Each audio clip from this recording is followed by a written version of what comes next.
Welcome to the You're Not Crazy podcast, hosted by Jessica Knight, a certified life coach who specializes in healing from narcissistic and emotional abuse. This podcast is intended to help you identify manipulative and abusive behavior, set boundaries with yourself and others, and heal the relationship with yourself so you can learn to love in a healthy way. You can connect with Jessica and find additional resources, content, and coaching at emotionalabusecoach.com.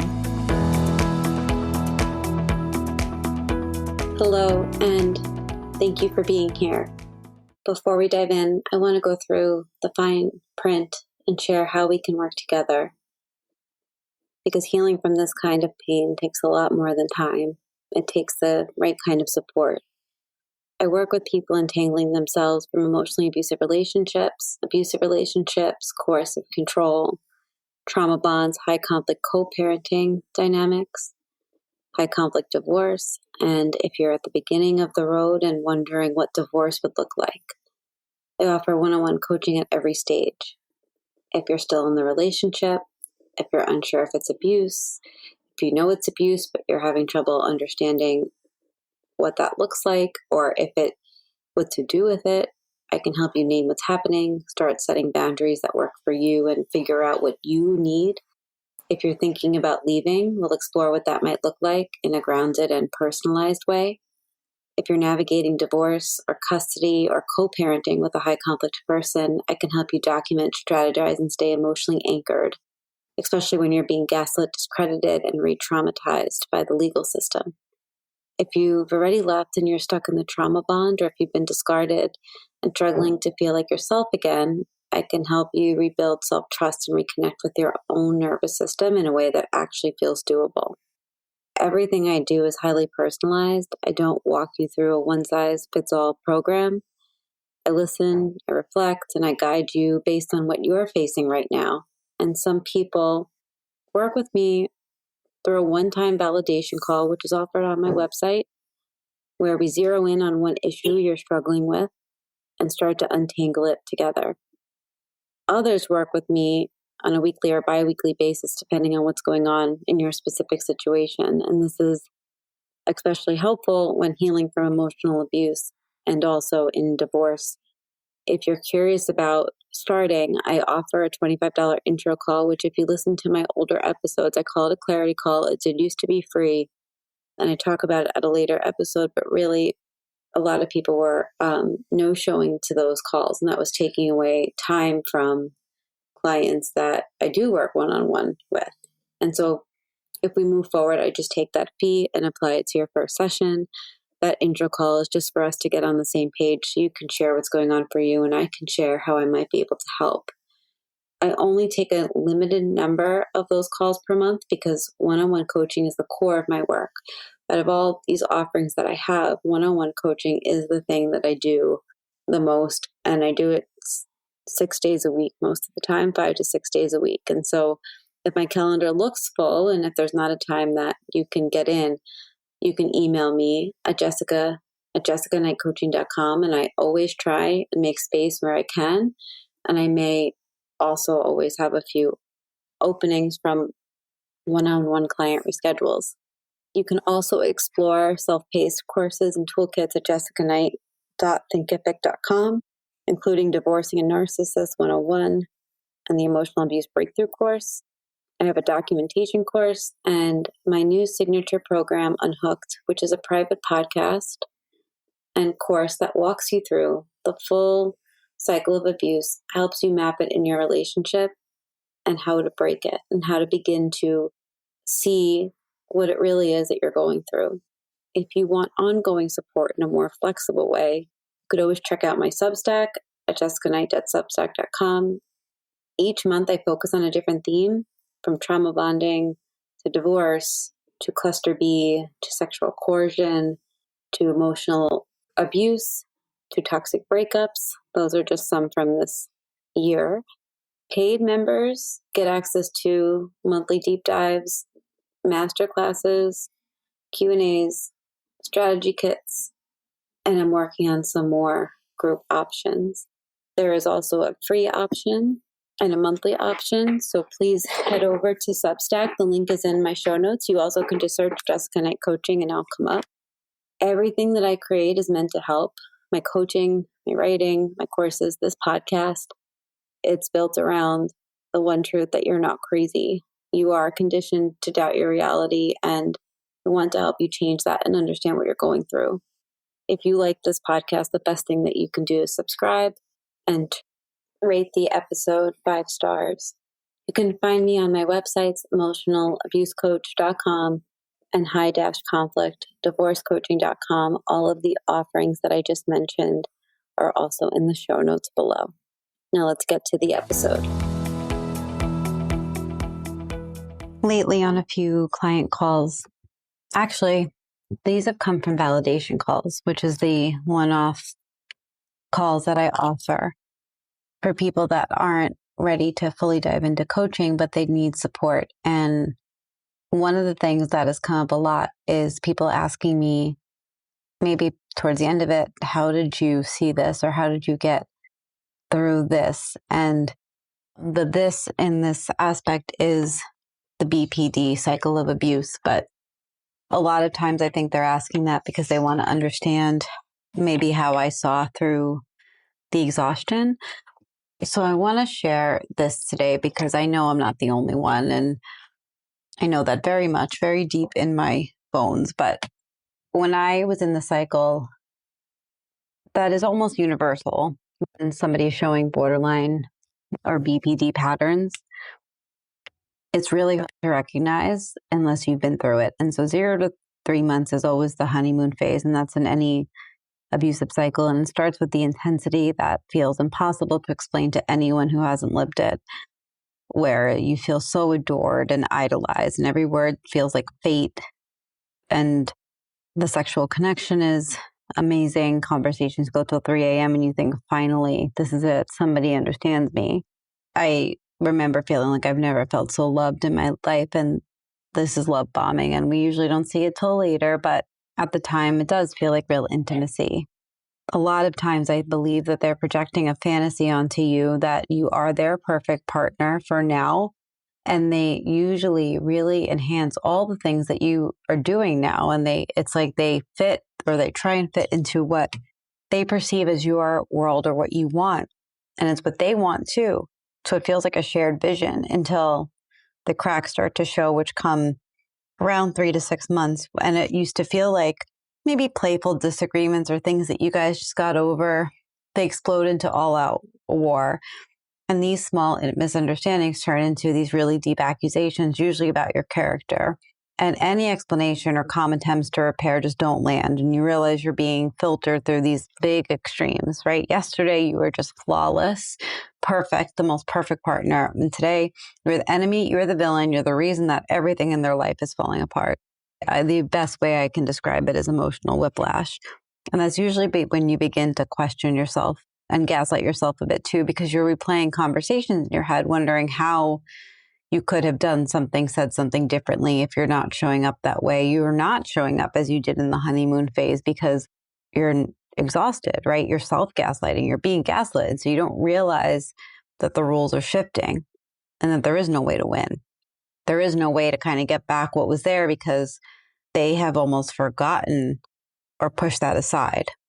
And I think what comes after that, and this is where a lot of people find themselves, is, and I'm going to put a time frame on it, but I don't think it's hard to say, but I think it's like 6 to 18 months. So just under 2 years of pure chaos. It's the breakups, it's the arguments, it's the blocking, the unblocking, the reunions that feel all the way like the honeymoon again, but then very quickly you go right through the cycle and it repeats. And you find yourself living inside this loop of explosion, silence, reconciliation, intensity, explosion again, silence. And you try and rationalize, explain it, understand, think about them, their trauma, and they don't hear it. Because for them, emotions override logic. And in those moments, the story is always the same. You're the problem. And partners often say, I never knew what I was walking into. It was never normal. And that's the intermittent reinforcement, because you never know what you're going to get, but you're always hoping that it's okay. And it's that same mechanism that creates the addiction. It's this unbearable pain, but relief when things feel okay. And a lot of times relief and reconciliation kind of go together, but I think it's the relief when things finally feel okay. They feel calm. They feel quote unquote normal. That's why you stay. But around that time and something in there, you do start breaking down. And I don't think it's talked about enough of when people are getting fully exhausted and now your brain is not working, right? You're drained. You live in eggshells. You're hyper aware of every mood shift that they have, every silence, every text, every tone, every glance, because you know the explosion is coming because you've seen it so many times. And if you have listened to me for a while, you've heard me talk about Unhooked, my private podcast on breaking the cycle of abuse. And that's really what I'm talking about here, is that you know what the cycle is. So when you are hyper aware, hyper vigilant, kind of like getting ahead of everything, second guessing everything, you know something's coming. You likely aren't sleeping. Anxiety or dysregulation feels more like your baseline. Your body can hold the panic, tight chest, constant knots in your back, headaches that never go away. You can have, my fingers used to numb out actually, or my eye would twitch, and it startles super easily too. And it's like, I think our nervous systems are just always activated. They're always on fire. And you love them. And by now, you love them for who they are. You love them for their flaws. You love them for all the parts that they can control or not control. But the cost of that is you. It's your energy, your identity, your self-respect. And this is where I think the complex PTSD symptoms start showing. We get hypervigilant. There's panic, intrusive thoughts, flashbacks, not because you're too sensitive, but because your brain has been rewired by a constant emotional threat. So this is the hardest part. Your love is still real, and that's the hook. You're not faking anything. You gave everything. But while you were showing up authentically, they're running an emotional roller coaster that they had no intention of really ever controlling. They just wanted now their needs met. In the beginning, you met them because you were this sparkling, shiny thing that they finally felt like they met the person that was their soulmate. But as time goes on, they're just seeking relief all the time, but they're also blaming you. And now you're the source of pain and you're the source of relief all at once in one day.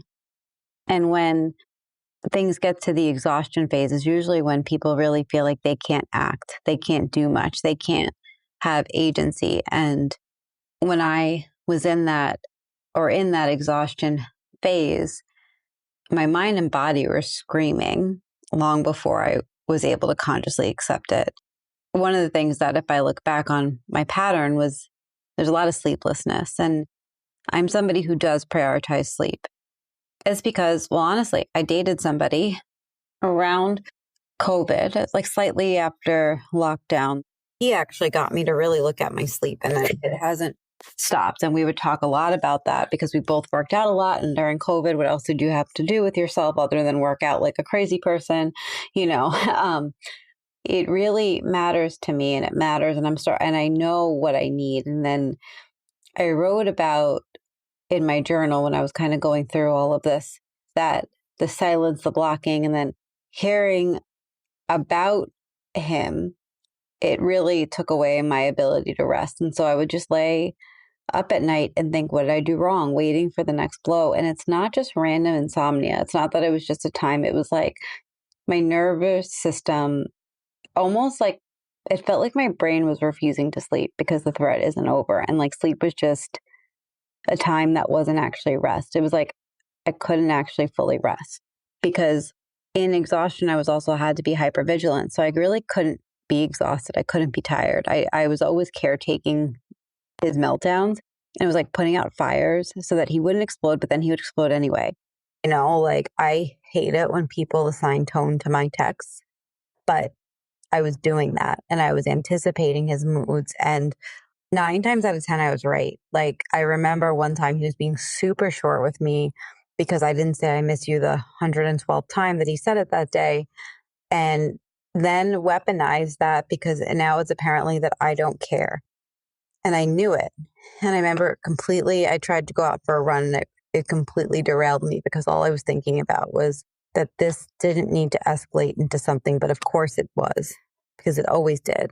And that's not just being caring. Sometimes people think like, well, I'm being caring because I'm super focused on this. It's like, no, it's now it's a survival mechanism because you know danger is going to come if you don't stay hypervigilant. And all of this is obviously exhausting, right? Because when we're in this like stage of panic all the time, it trains our nervous systems to expect danger every time there's an interaction. And that unpredictability is like psychologically just awful. And I remember just feeling like my identity was just shattered, like that I was always public enemy number one to him. I almost even wondered, like, did he actually like me? He doesn't like me. He doesn't like me for me. And that's what happens, I think, when like manipulation and gaslighting strip you down until even like them being cruel causes you to think, do they like me? Or like they wouldn't be cruel to me if they didn't like me. It's so crazy making. But the exhaustion that we feel, it's not weakness. It's our body being stuck in survival mode for too long. And I think that sometimes like their behaviors, their chaos can hijack our fight and flight and freeze system. So instead of peace, our body learns to live in the storm. It learns to live activated or dysregulated. And that's why I was so fried in this situation. My nervous system wasn't like broken. It was just overworked all the time. And we cling on to that hope because our love is real. And I think that's something that the Instagram trauma bond people don't always say, is that we are feeling that love, right? We may decide later on after the relationship has ended that it wasn't actually love, or that we thought it was love, but it wasn't love. But in the moment, we feel the love and we feel that it's real. And I want you, if you're in that, trust that it's real, that your devotion is real and your caretaking is real, but you stay because you think maybe if I just love more, they'll stabilize. Even if I felt validated when he seemed happy or healthier, I believed I was a good influence. That's not necessarily love, right? And if I look at this person, I did love him for him. This was years ago. I did love him for him, but I did not love him the way he was treating me, and I wasn't able to break away from it. That's a trauma bond. And he had no intention of regulating his chaos. So he didn't really actually love me. He expected me just to absorb it for him. And the reason I'm naming the cycle is because I think the truth about exhaustion is that it leads us to sleeplessness, hypervigilance, panic, gaslighting ourselves, really having no sense of identity. And they're not flaws in you. And so a lot of times people say, like, I'm too tired to do that. I'm too exhausted to think about this. I'm too something, right? Those are trauma responses to coercive control. Exhaustion's not random. If you could never get enough sleep, never get enough rest, it's not random.